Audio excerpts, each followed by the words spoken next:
was so good, I had a hard time stopping it.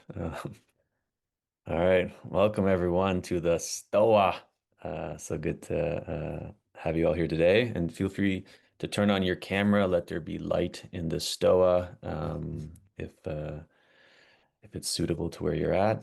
And today we have a special guest, Marta Ceccarelli. If I'm pronouncing that wrong, feel free to correct me. And Marta is a writer, blogger, and independent researcher. And she wrote this lovely little book called The Internet's Dark Forests, which I purchased on Meta Label. And it's about investigation of the dark forest phenomenon, which the Stoa was is considered or once considered. We'll find out if it still is. And dark forests, if you're not familiar with it, a very broad definition from my end is this online gathering space that are partially hidden from public view, but Marta might have a different framing or take. So what we're going to do today, I'm going to take in Marta for a moment. She's going to present for about 30 or so minutes, and then we'll have Q&A. So if you have questions anytime, feel free to pop it in the chat, and I'll call on you. You can ask your question to Marta, and you have one follow-up. So that being said, we'll begin. Marta, welcome to the Stoa. Thank you. Thank you, everyone. I'm going to share my screen. Yes, this should be right. Yep. You can only see a blue page, right? Yep. That's great. Okay, let's start. Somewhere along the journey of my online life, I found myself in a dark forest. Deviating from my one path for the internet, I entered a foggy shadowland. Looking back at it is not easy, but to treat the good I found there, I must recount the entirety of it. Truthfully, I do not know exactly what led me down the path of dark forests. At first, it did not look like a path at all. It was only later that the nebulous online activity I was engaging in revealed itself to be patterned. Only once I had reached my destination, I realized it wasn't a place at all. I would like all of you now to close your eyes. Close your eyes and try to imagine the internet. Can you? They say the internet doesn't exist. Does it? Think. Do you see cables, underwater ones, data centers, modems, routers, phones, screens, software? Do you see text notifications, cookie settings? Do you see your friends, your colleagues, your family on FaceTime, in your bank account, pending payments? Do you see your city on a map? Do you see yourself looking back at you? They say the internet doesn't exist, yet there is something there. There is something here, a space. The internet feels like a place. I am here, we are here, yet I do not remember how I entered. Do you? I don't know if I see an exit path either. Do you? Online is not a place we go. It is a place we cannot leave. Open your eyes. A blinding light. That's what I see when I see the internet. And I'm here inside the internet with you. Let's look around together. A blinding light, I said, a cold surgical blinding light. Not from the sun, not the one that warms your skin. A blinding cold surgical light that puts me on the spot and makes my skin look ugly. A light that is hard to hide from. It comes from these big, tall structures, the architecture of which isn't clear to me. They seem quite sleek from down here, but if you pull the curtain, messy cabling, duct tape, zip ties. The towering lights, they call themselves a platform. It's inviting us to climb up there, to talk, to show ourselves, to make noise. But the structures are moody, throwing you up and down, a roller coaster that calls itself the algorithm. The mechanisms are only partially visible.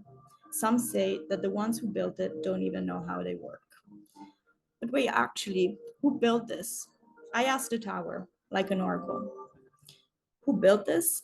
GAFAM, Google, Amazon, Facebook, Apple, Microsoft.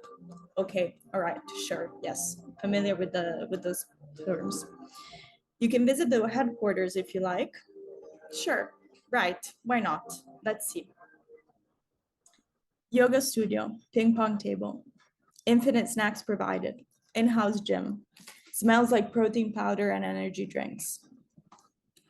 Silicon Valley, baby, I hear in unison. A group of men, their faces seem extremely polished, surreal. Even the light of the tower doesn't seem to expose any imperfections. There's a machine, a screen, it has a camera. It reads me. It knows my name, my date of birth, my latest purchase, my odd niche interest for field recordings. I look closer. Each pixel represents my data, and it's made up of a tiny little dollar sign. That seems a little bit on the nose. This is weird. I don't want to be here. I am tempted to go up there on the platform to ask, to check in with the others. Have you seen this? You've seen those weirdos? But I'm worried that the algorithm won't like it, worried I'm going to be pushed down. I walk around the square, the streets. These structures form a maze. The towers, for how brightly lit, are too tall. Shadows, finally, for the first time. Great. I'm tired of the light. Let me see what goes on over there.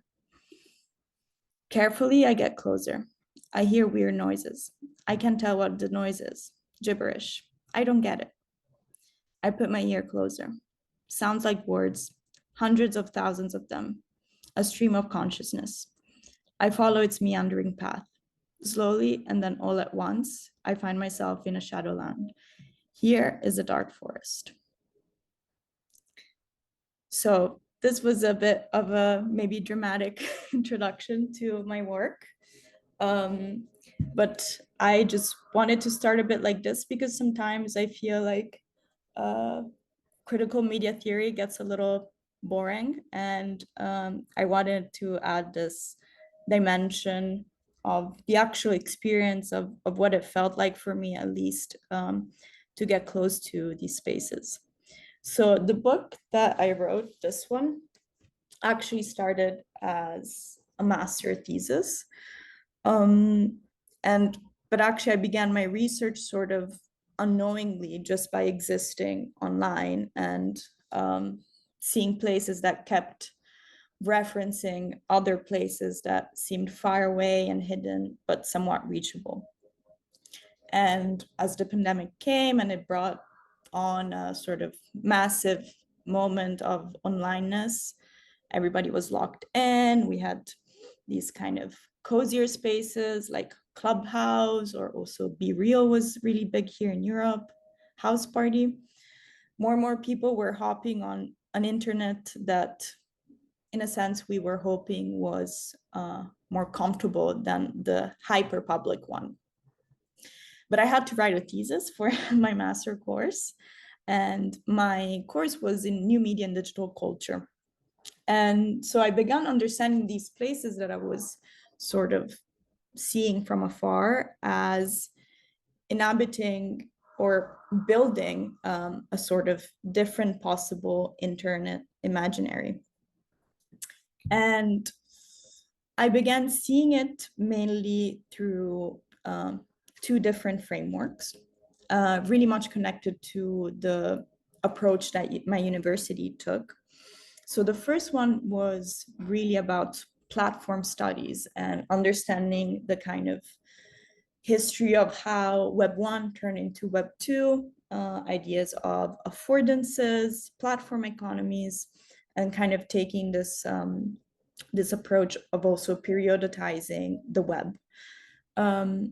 The second sort of framework that we were really focusing on was on the vernacular web and visual cultures online. And so sort of understanding also how offline culture research could be used to then, like historically, the one about offline culture was then able to be used for online cultures. And so this turned into a master thesis that then was published by the Institute of Network Cultures in Amsterdam. And then now it was republished by Axioma, which is a publisher based in Ljubljana. And I was revisiting actually some of the source material or the study material of my university, and I was getting excited again about the cool stuff we were doing. I mean, having courses on meme scholarship was pretty awesome, and I think a pretty unique chance to understand my internet through this more theoretical framework. And especially important was the work of Mark Tudors and Daniel Dezoe that really tried to make us understand how vernaculars and language plays a strong role on platforms, and how that is connected to questions of taste and subcultural capital. And actually, I was looking at my bookshelf and some of like the books that really like influenced me, and the first, and I think the biggest influence actually on my research was this one, Club Cultures by Sarah Thornton, which is sort of a post Chicago school, post Birmingham school analysis of subcultures within music and clubs in the UK, and how they kind of functioned in terms of, first of all, defining what is a subculture, against who you define yourself, and how that sort of influences subcultural ideology, and mainly issues of taste distinction.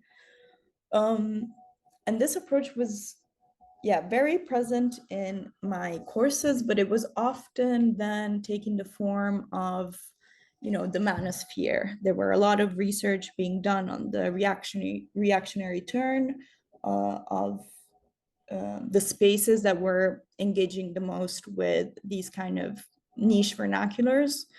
And we talked a lot about 4chan and Reddit. And of course, I think just historically, post 2016, all the focus was in trying to understand what happened and how possibly memes could have had an effect on politics and on real life.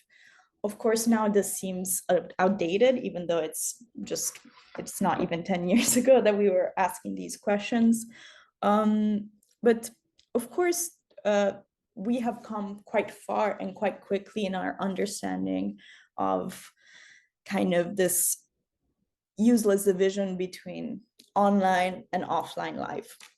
So in my approach, I also wanted to take a more positive example of what these kind of hidden subcultures could bring.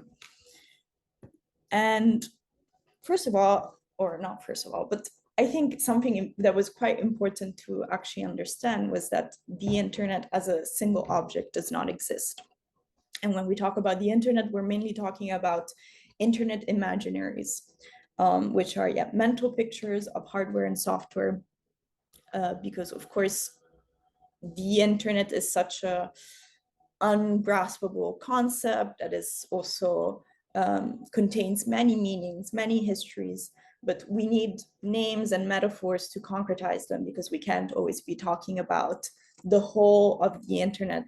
And we have had many different ways in which we talk about this thing. If you think about the earliest versions of this, it was often an almost environmental approach of, like, for example, surfing the net, navigating online, kind of understanding the internet as this vast sea, mainly a free space for pirates and the such. Then we moved on to the platform, or like the current one, I think that is probably the most widely used and accepted version of a structure of the internet, an infrastructure of the internet, is the platform, which is, of course, a much more, it gives this sense of a built thing controlled by some, or built by some, but that is meant to elevate others. And the metaphor of the dark forest is just another way in which we can understand the internet. So it's not technologically different from the rest of the web, but it concretizes an otherwise vague digital cultural phenomenon into an image. And this image is layered. At the top, we have the clear net, which is the sort of web of platforms or the searchable web. Then we have this layer of the dark forest, which is a bit harder to reach.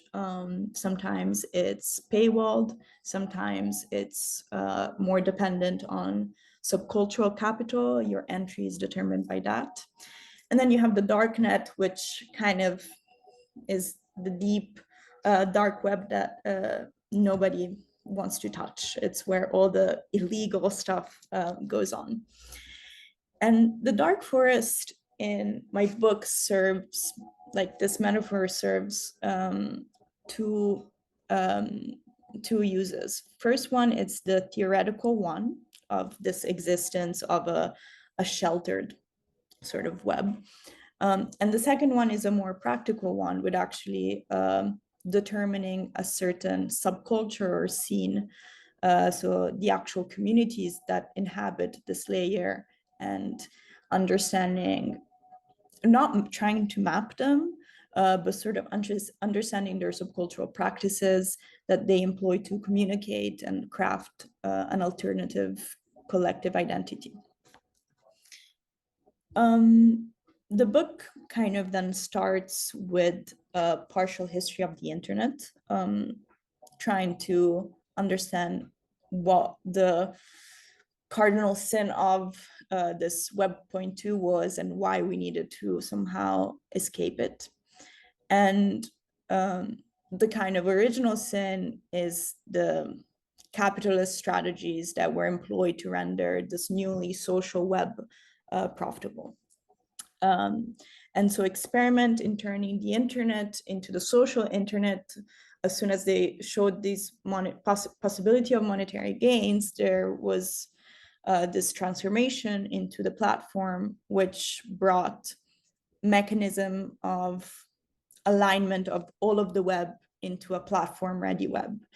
And with it, also the users began to align themselves to these logics. So there was this acceleration of creation of a data double, which was also experienced through the very daily use of the internet. Selfies, filters, the online leaking into the offline, the material and digital elements melting into each other. And over the course of the past years, the self seemed to become the ultimate form of monetary values. Users aligning themselves with the content presented by algorithms, believing that the internet can act as a mirror. But the reflection offered by this mirror is fragmented, a broken screen refracting shattered data traces. If all of the internet is a stage, we are performing for audiences and algorithms that are not even visible to us. Online personas becoming the only currency left for people to accumulate meant that this clear net was socially stressful to some. And so the dark forest tried to propose an alternative to it. To understand this kind of layered internet and this always dual view of it, I try to propose these 5 conditions of the internet. Like most subcultures, dark forests establish their subcultural ideology through differentiation from the mainstream. So in the sense, I was understanding the clear net as the mainstream that the dark forests were trying to propose an alternative to. The core issues that I found that were, in a sense, the proposed by the dark forest were these 5: data extraction versus alternative monetization systems, algorithmic versus community curation, terms of services versus community moderation, face culture versus mass cultures, platform visibilities versus shelter spaces. Operating as a heuristic device, the axioms are abstracted both from new media theories, but also empirical case studying, complementing sort of established classical academic work with the ones of independent and subcultural media critics, often working within the dark forest space.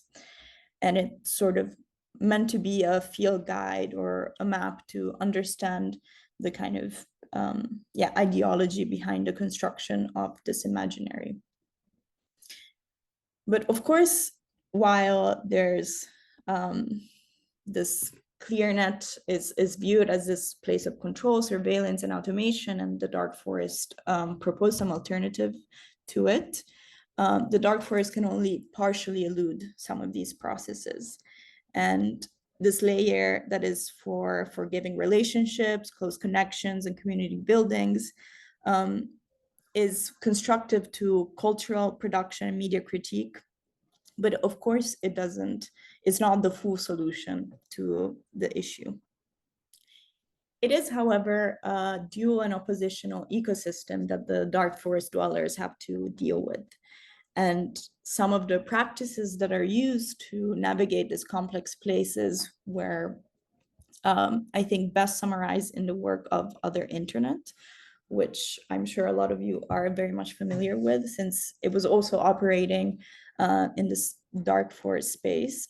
Specifically, the Lore Zone essay series by Libby Mars and Tiger Dingson was very important in my research in understanding how this form of vernacular operated. Lore functions as a possible path to entry to the dark forest space, and it's understood as a form of collective memory and self-mythologization. It's a collection of memes, jargons, behaviors, knowledge, aesthetic sensitivities, personas, narratives. And similar to how memes can be understood as cultural capital, these media artifacts that make up lore compose a body of in-group knowledge and contribute to community formation. The lore pieces function as mnemonic devices to remember a collective history established through prolonged and communal digital proximity. Lore also works by excluding unintended readers, allowing for information to be shared even in clear net spaces while avoiding algorithmic or peer scrutiny. And the biggest sort of case study that I found of this and that I introduce as part and related to the dark forest space, but that I can understand might be somehow removed, is the meme page phenomenon of intellectuals. So intellectuals born around, I would say, 2020, from other meme pages like Meaningful Images Only, was in a sense the biggest and I think first case of a shared meme page. From the original intellectuals, the kind of meme page turned into a meme itself. The passwords of the original accounts were shared. There were these massive group chats, and there was a creation of riffs of the intellectual ones. Of the intellectual original page sort of declinated to anything and everything. And in a constant game of reclaiming space and a playful and unserious action, intellectual actually displayed a pretty critical subjective disposition and modes of sociality. I see them as being, in a sense, a continuation of post-internet art posture. In the contemporary internet ecosystem, there's always need to create space for play away from constant scrutiny, and memes always represents kind of the principal way in which we do that. And meme communities like intellectuals were enacting a new form of separation between the individual and the data double. Even though ego death through posting might not be enough to overthrow the powers of the megalithic platforms, it slowly chipped away at some of its element, redefining and reclaiming both individuality and collectivity through such processes. So Dark Forest crafts an alternative imaginary, unraveling both the desirable and undesirable futures of the internet. And rather than taking at face value the metaphor of the platform, they propose another one, actively engaging with wider discourses of media critique. In reaching certain digital spaces with subcultural meaning, they develop parallel literacies, cultivate attitudes antithetical to the clear net, and subversively appropriate digital infrastructures. They build their own digital otherworlds. This imagery, however, is only a temporary solution to the hegemonic hold that platforms appear to have on the internet.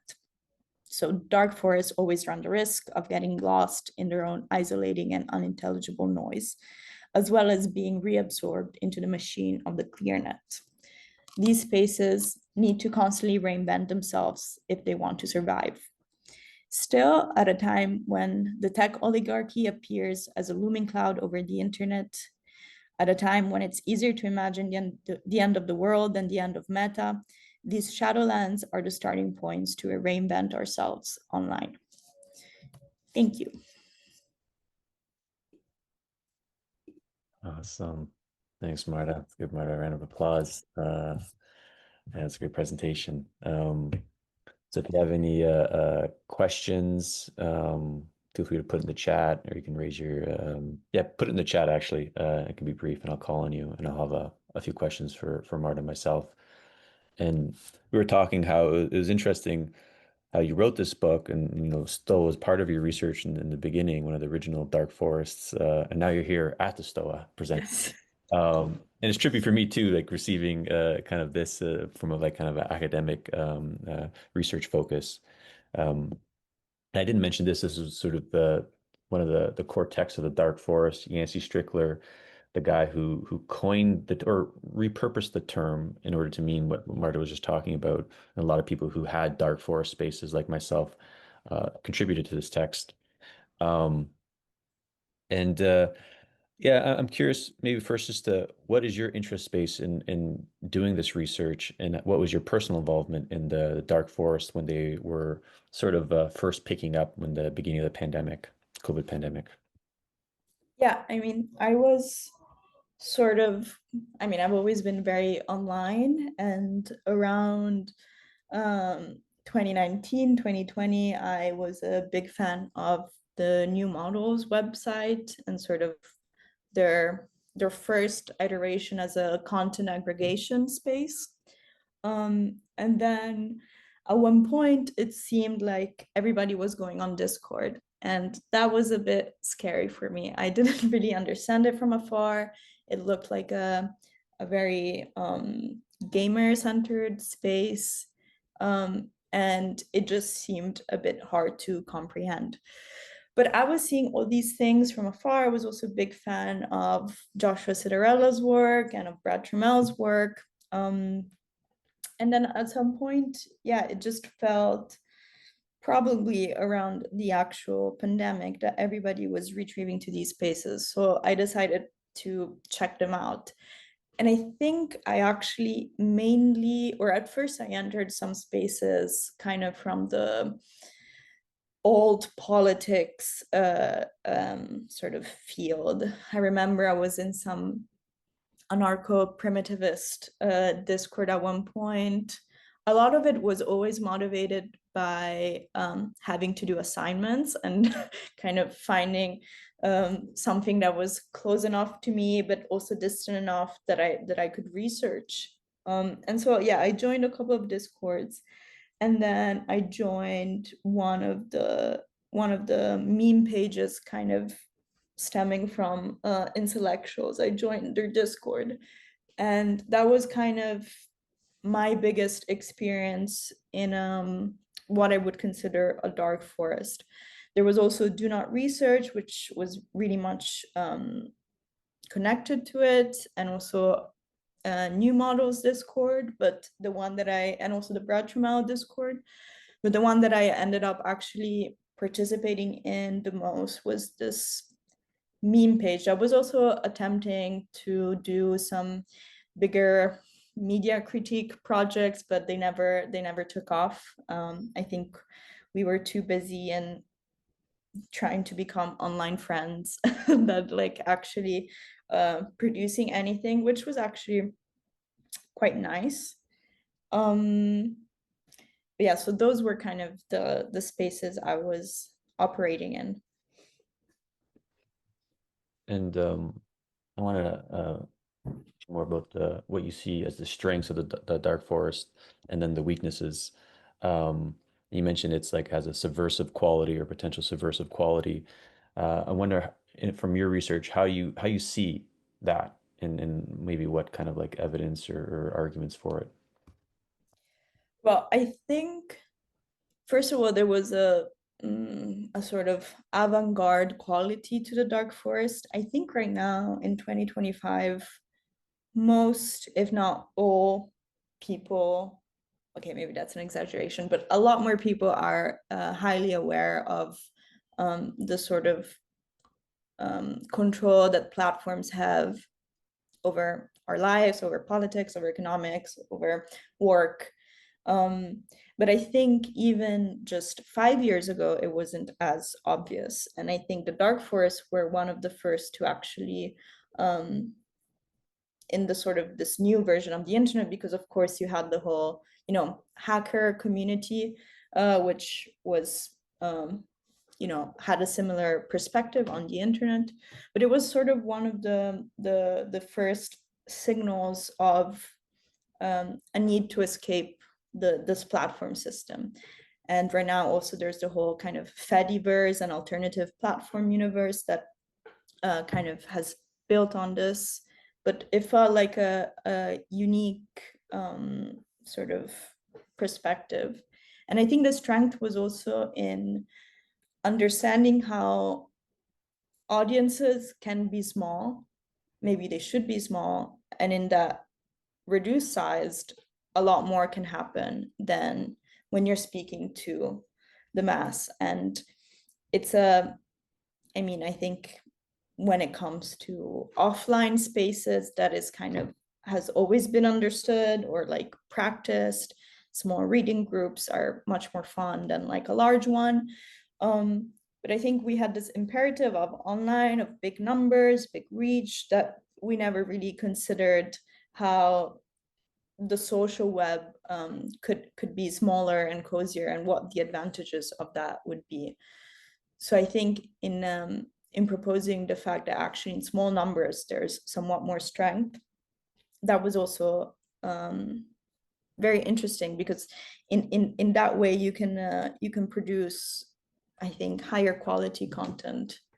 um and I think on just a more, yeah, general ideological level, there's a lot of, escapism when it comes to the internet, which I totally understand. We have sort of, yeah, we have understood that the platform system is not the right system, and then sometimes the reaction to that is either going offline or participating into these alternative platforms like Mastodon, Blue Sky, Pixelfeld, but that never really convinced me. And I think with Dark Forest, kind of this idea of trying to inhabit what we are already sort of forced to use, and trying to do it in a different way, or in a way that's a bit more self-reflective, I think that's already like a great step and way less of an ask for people than to going offline. So yeah, how, if this is the space we have, how can we inhabit it differently? Mm-hmm. And that doing that doesn't come without its risks and like the weaknesses you mentioned. And Matthew actually has a question with the weakness, and I'll take him in a moment. Um, but again, you said it's like the insular thing, like and then gets co-opted back into the clear net or the surface web, social media. And definitely that's sort of what the Stoa felt both of those. The insular piece is like, if you look at the YouTube channel and all these like titles, like inaccessible like philosophy titles, it's really hard to like penetrate and then like, uh but then it attracts ends up tracking the right people. And then as me, the person who stewards this place, whenever there's like a pressure to like maybe get more attention on it, uh, then it's like, oh, I have to interface with the surface web, or and then if you kind of go that way, you get sucked into that algorithm, and so it's kind of like it's very interesting. game. At least I found kind of like stewarding this place, this dark foresty place. Um, but I'll take in Matthew because he has a question that piggybacks on that. Matthew, if you can unmute yourself and ask your question to Marta. Yeah, sure. Thanks, Peter. And thank you, Marta, for your presentation. It was awesome. I really enjoyed closing my eyes and really trying to get a feel for what the internet feels like and looks like to me, and the rest of it all. But yeah, I think you kind of touched on it towards the end. Of what you were just speaking about. But my question I just wrote here, you mentioned that dark forest spaces are always at risk of being co-opted back into the ClearNet, which I definitely agree with. Do you see any way to prevent this aside from a sort of constantly shifting platform hopping, which again, I think you also kind of touched on. I too am kind of skeptical of, introducing like alternatives to say like Twitter, for example. Like it's, the intended goal is noble and I understand it, but I can't help but feel a little skeptical. So, in response to that, my inclination, as you mentioned, is to kind of steer toward real life interactions that are obviously not platform dependent, or potentially using things that are like open source tools that are kind of not beholden to like capital demands. And I mentioned there in my comment specifically, I just keep thinking of like IRC, which I don't know if anyone here has, had used in the past, but someone mentioned to me the other day in a Discord server that I belong to that, I mean, Discord is essentially just a kind of slightly more commodified IRC, right? It's just a little bit more I guess commercialized and just made simpler and made more image capable and that and so forth. But yeah, do you see any sort of way to prevent this like this co-opting back into the ClearNet of these platforms? Well, I mean, it's a very tough question. I think one time when I was doing this presentation and I was talking about these alternative platforms, someone said something like, it seems like all of our efforts are in changing the infrastructures of the web, while it feels like actually the most productive thing would be to change the infrastructure of the offline life. So how do we rewire kind of our social circles for them to be able to not have to engage with these data extractivist platforms? And that's, I think, a really good question and really also tough to answer question. How do we build offline worlds that might not require our dependency on these platforms? I think even the most simple form of a dark forest, which I see to be a group chat, is a great tool for kind of maintaining these kind of squads or smaller groups active and mobile. Um, Even those are, however, like always at risk of growing too far and becoming useless. So I think gatekeeping is always a necessary step of prevention of being engulfed by the practices of the ClearNet. But yeah, I think real life sort of gatherings are beautiful, but then of course, if we would only do the real life stuff, I wouldn't be able to talk to you, or I wouldn't have been able to like read a lot of great work coming from these offline first spaces.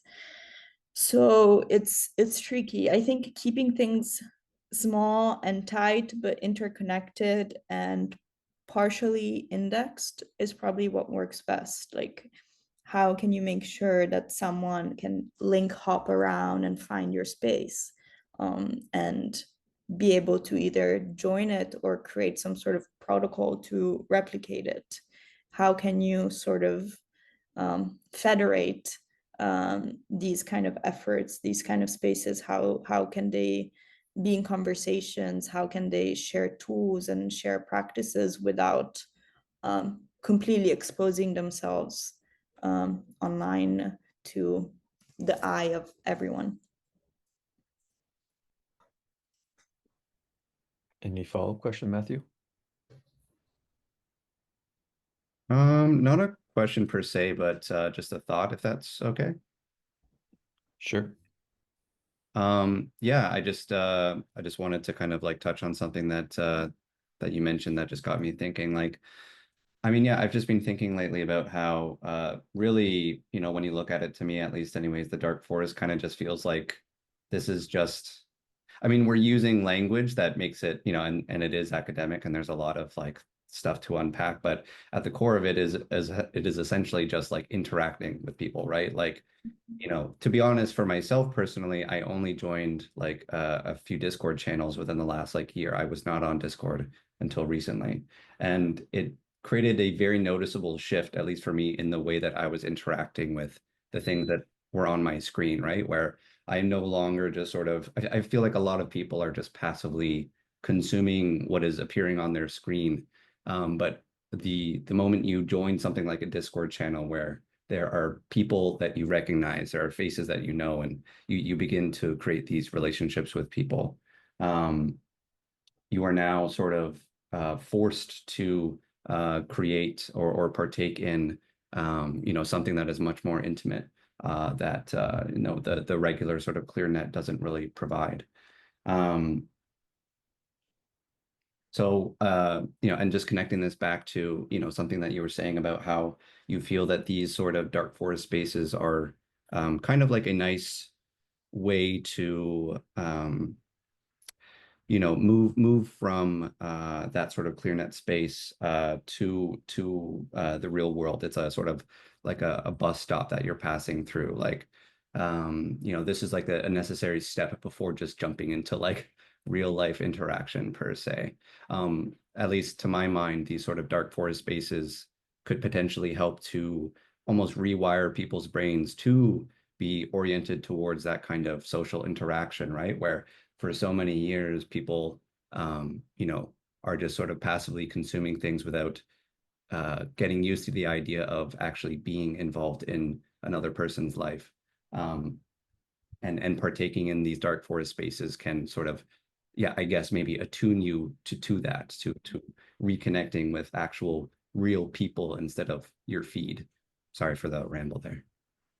No, it was a good ramble, and I agree. I mean, I think these spaces kind of bring like a perspective, a sort of way of seeing the world or the offline interactions through this kind of different framework, and this kind of, yeah, cozier sociality is also out there already. Like I live in Rome, which is a city full of occupied spaces and sort of small antagonistic groups and people who have organized for tens and tens of years into these very active subcultural connections.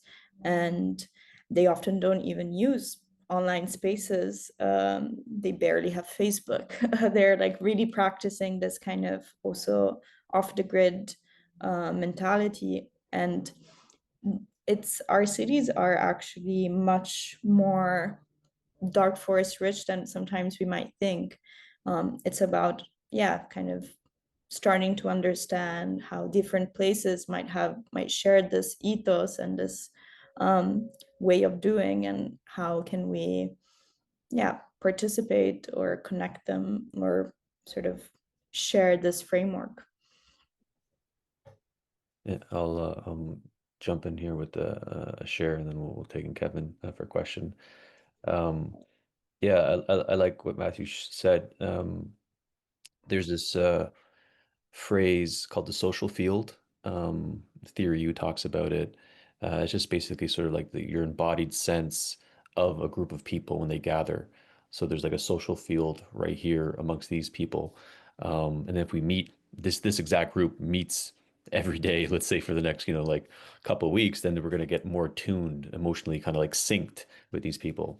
And so cities have social fields, clubs, schools, churches. and you can become more or less aware of it, and almost like one with it.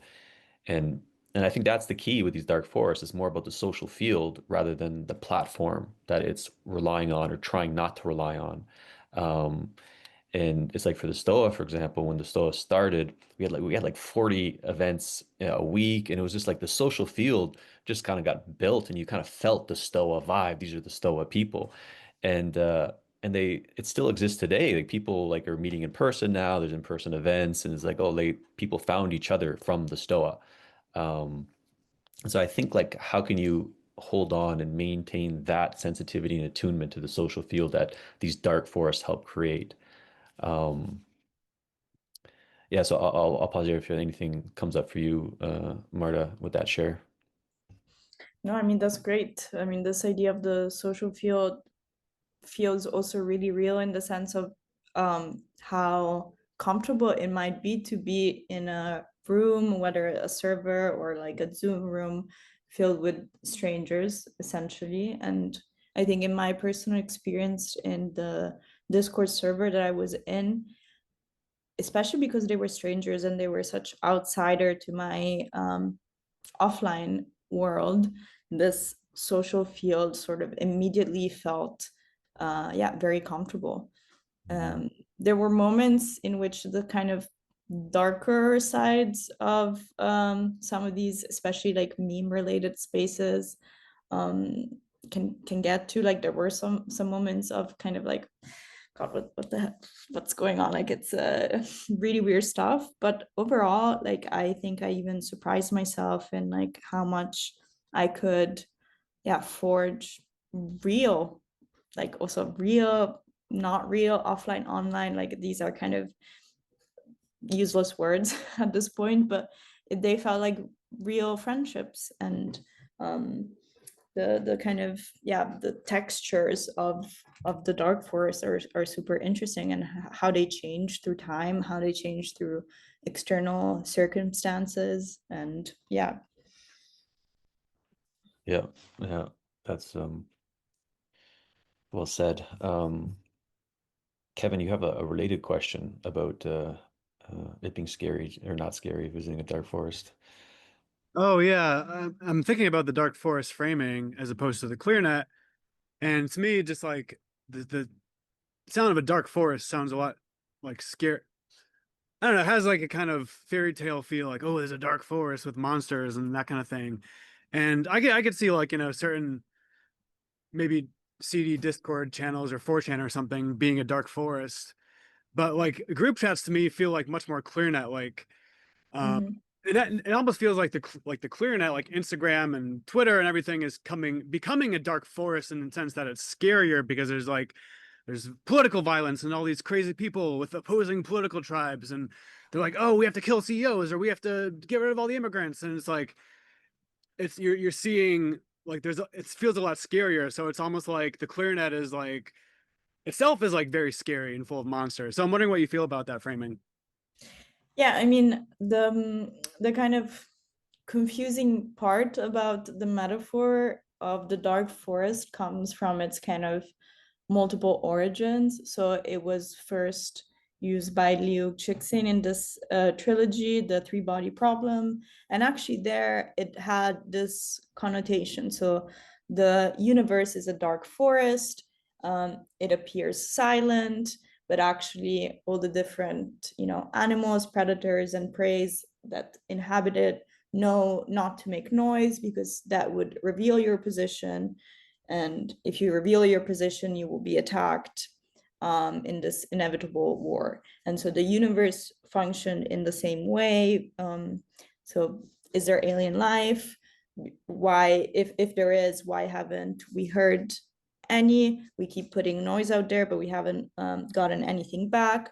Well, the other species that inhabit the universe know that if they would make noise, they would be found and then they would be attacked and this war would ensue. But then when it was adapted to the framework of the internet, of this specific framework in Yancey's blog post, it kind of took on a different character. And so the dark forest kind of became associated more with also the term the cozy web. So it actually like had this connotation of a safe place. So the dark forest, the shadows were the ones providing protection from this scary but clear layer of the internet, in which at least there was this imperative of visibility. And so it got a bit confused and messy. There's also this other great essay by Bogna Konyar called The Dark Forest Internet, which takes even a different approach. Um, but yeah, so I'm also a bit myself kind of not out of love with the term dark forest, but I think it served a great purpose when it was developed and when there was that energy and you kind of wanted to name what that thing was. But the internet landscape is changing every day. The dark forests are not so dark, and yeah, it's much darker out there. And now it's taken even more this kind of the original metaphor of like this place where like you shouldn't reveal yourself, because if you do, if you make the noise, you will be found. So yeah, I think it's a bit of it's a useful but at the same time confusing metaphor, and we haven't really, I think, found something else that works for it, for these alternative spaces. But yeah, I don't know if that kind of Yeah. No, that's really interesting. Thank you. I have my own. When you asked us to do the metaphor and the imagination thing, something else came to mind. Have you ever seen the movie Monsters Inc.?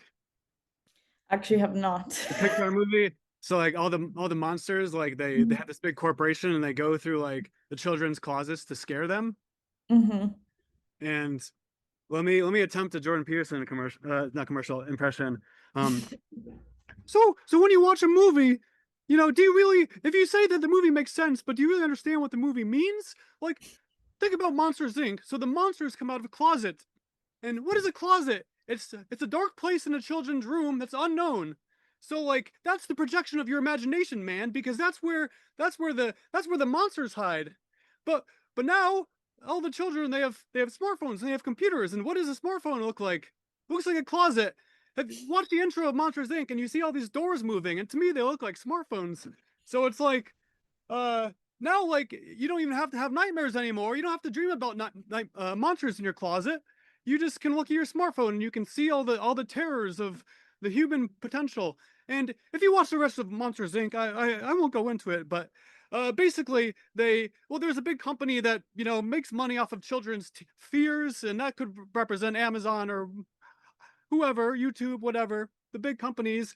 But then at the end, the monsters, they change it and they stop scaring the children and they start making them laugh instead. So maybe you should become a monster yourself and investigate your shadows and then learn to make others laugh.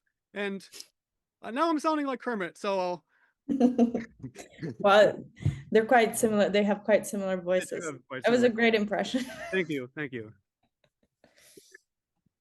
That's all I have to say. Thanks, Kevin. Marta, do you have like maybe 10 minutes to go after the hour for a couple more questions? Yeah, for sure. Um, yeah, on that question, because so I'm part of this like Dark Forest collective who sort of like, people who contributed to this book. And some people say that Dark Forest like phrase is no longer it shouldn't be used. It was something like that was needed during the pandemic, and there's like a heat of the culture war, and now it's like something else. And I wasn't like totally, there's something that kind of like I felt was cool about it, but I wasn't ever totally crazy about it. And my friend Khalil, he's a sociologist here in Toronto, and he studies like spaces and how it affords insights and certain values. So like a church, it affords the value of worship, an office of work, of a gym, like kind of working out. And then in this context, the dark forest is like the value of escape, of hiding from, the dangerous surface web. And it just feels like something has shifted, and there's like a different, like I don't feel like we're hiding here anymore at the Stoa. And then Khalil said, yeah, don't use that metaphor. Just call it a Stoa. Because the physical place of a Stoa, it's like it's open but protected. And so it like keeps out, kind of like, certain forces, but then it also has a welcoming thing. So there's this porous energy where like the energy kind of flows. And I feel like that is like the right metaphor for the Stoa, is it to be the actual physical Stoa. Um, and I share this because I really liked what you talked about, the internet imaginaries. It's like what you really, because you close your eyes and you think about the internet, you don't really, nothing really comes up unless you kind of have these metaphors that help inform it. Um, and so I wonder if that moved anything in you, and anything comes up for you. But I guess the question there is, what political imaginary or political and internet imaginaries have you seen or you think are worthwhile to explore? Yeah, I mean, I think maybe now we are in a time in which um retrieving and hiding feels maybe unnecessary or counterproductive. I think around, yeah, heat of culture wars, and I think also that phase of cancel culture and sort of silence is violence, and also, the Black Lives Matter protest and the kind of type of online activism that was required around that time. It felt like the political arena, the online political arena, had very few options for expression. It felt like there was only one right way of saying one thing. And I think in many regards we're still kind of in that framework, but probably less so, for the better and for the worse. And I think so at that time there was this need of finding places where to talk about things political and non that felt more protected, less visible, and then less sort of where you felt less exposed to the possibility of even being canceled or of being misunderstood. This kind of, the loss of context that comes with online expression. Like we still have it, of course, but I think now we are so much more attuned to that, that yeah, the kind of practices of retreat feel less urgent. Now we know how to hide a bit better, or how to not show ourselves. But yeah, and now, like, what do we actually need? What is the current landscape? What does the current ClearNet look like? And what would the, yeah, alternative to that be? And that is a huge question. When I was presenting this in Ljubljana, I was under this framework of speculative infrastructures. So understanding, like, how can we even imagine alternative infrastructures of the internet, but also not. And there was a lot of focus on, like, for example, squatting, and is there a way we can squat the internet? And in a sense, dark forest were a bit operating in that realm. And also just thinking now, like, this kind of, yeah, my idea at the beginning of doing this exercise of closing our eyes and trying to picture the internet also comes from the fact that I think with, like, urban related politics, urban inequality, we are much more trained with our eyes to see the city, see the issues, and, like, operate in the city in protest or with occupying and politicizing spaces. But when it comes to the internet, because it's much harder to actually see it and picture it as a structure or infrastructure, it's also much harder to imagine how we can rewire it. And it feels like more of a job for the hackers or the coders, the programmers. I'm none of those things. Cultural researcher at best. And so it's also trying to open up the possibility of feeling the internet the way it actually, like we actually experience it, the way we actually inhabit it every day. And so trying to find the hiding spot at first, or maybe now the venues, the new actual platforms, the new actual squares, or places where we can make our voices heard. And I'm not sure yet what that like ideal structure looks like. I feel at the moment very a lack of hope, maybe, and just a bit of a less engaged, but also a lot of media critique. I don't see the alternative platforms as an imaginary that's very yeah, that works so well. I'm also not trying to like eliminate them completely, but I'm also a lazy user. I'm gonna open my phone and go on Instagram.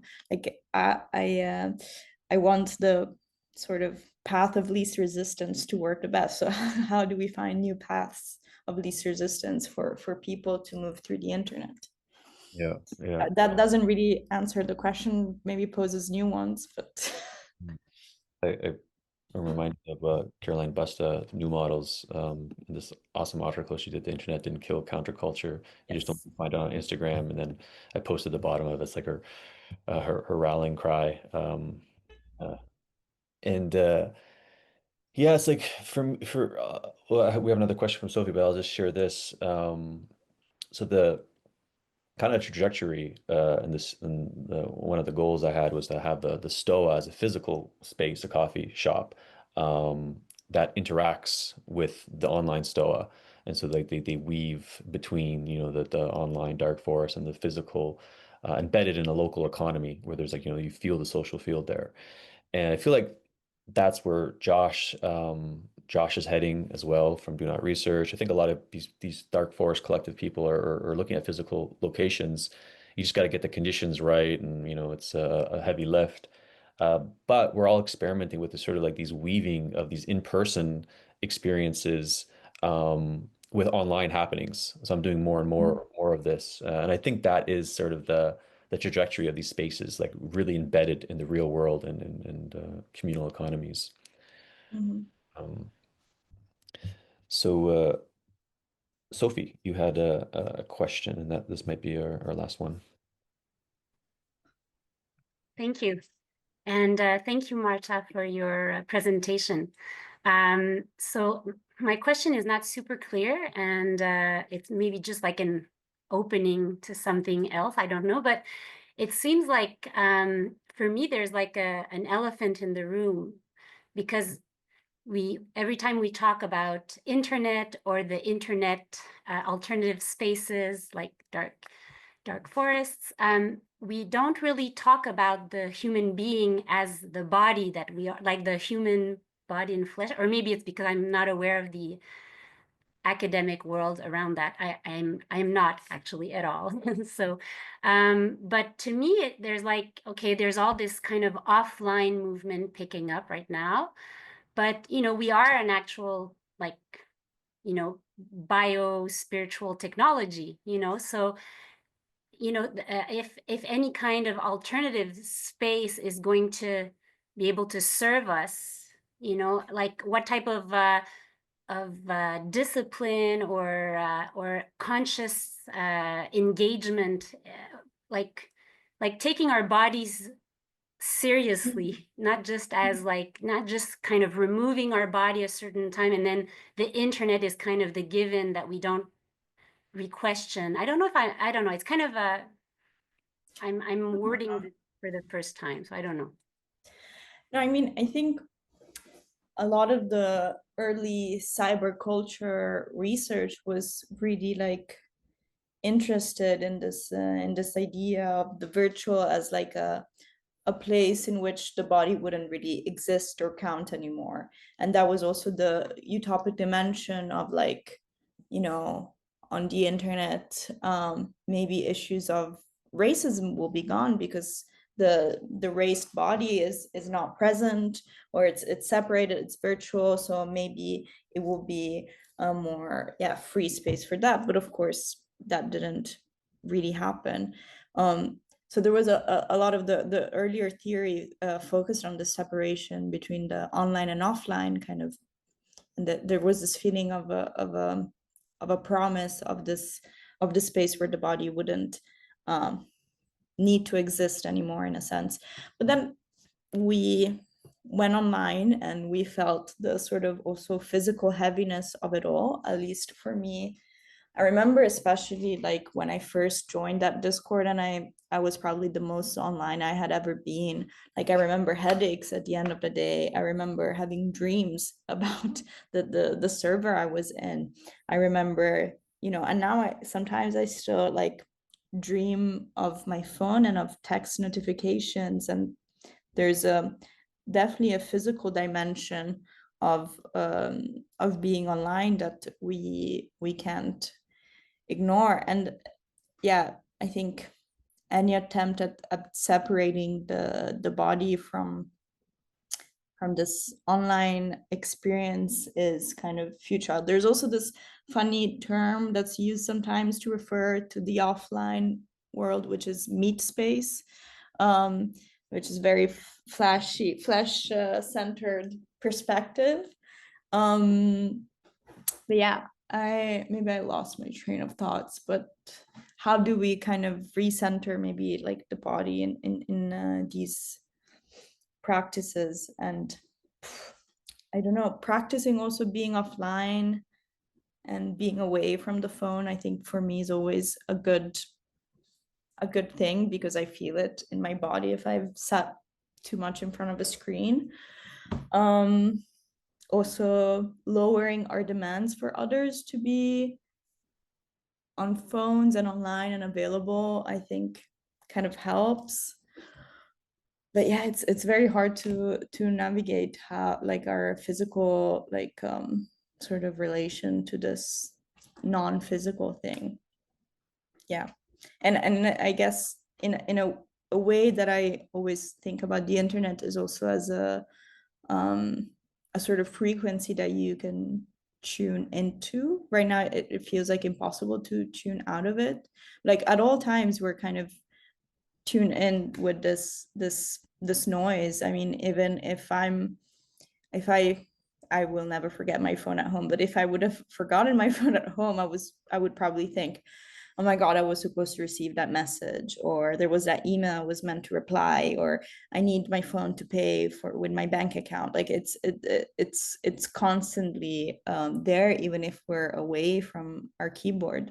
So how can we practice? How can we create spaces where we can tune out fully? And do we need that, or can we live with this constant second order like reality? Any follow-up share, Sophie? Well, I think it's actually a whole other conversation probably, but yeah, I mean, thank you. That's all I have to add. Yeah, I think that's all the questions that we have. Yeah, again, great conversation, Marta. Great presentation. Curious if anything's alive for you right now, or any sort of parting words you'd like to leave us with, or anything you'd like to plug. Well, maybe I will plug just the link of my book, if I can find it really quick. And I will be doing a similar presentation in real life in Amsterdam. I doubt any of you are around physically, but it might probably become available online at some point through the Institute of Network Cultures. I'll type that down. I can't do two things at once. Network. So you can go on their website to check them out. They're also the coolest institute ever, and they're closing this year. They're gonna transform to something else. It's led by Gert Lovink, who is a really great critical media theorist. And yeah, so I will be representing this in different formats in the upcoming months, some of them online, some of them around Europe. So if you are by chance around, I would love to interact again. And yeah, I don't know. Thank you so much for having me. This was really awesome. My first time presenting dark forest stuff to a dark forest. So it was great. First time for everything. When are you in Amsterdam, by the way, doing this presentation? The presentation is on the 20th of June. So Okay. next week. Cool, cool. Yeah, as I mentioned, I'll be in Amsterdam in July. Yeah. I might check this place out. It looks really cool. Yeah. Yeah, so everyone check out Marta's book, Internet's Dark Forest. I highly recommend it, especially to get a download on the Dark Forest scene. It's probably the best introduction out there. And you can check out the stoa.ca. We got some cool sessions coming up. So Marta, everyone, thanks so much for coming to the Stoa today. Thank you. Ciao, ciao.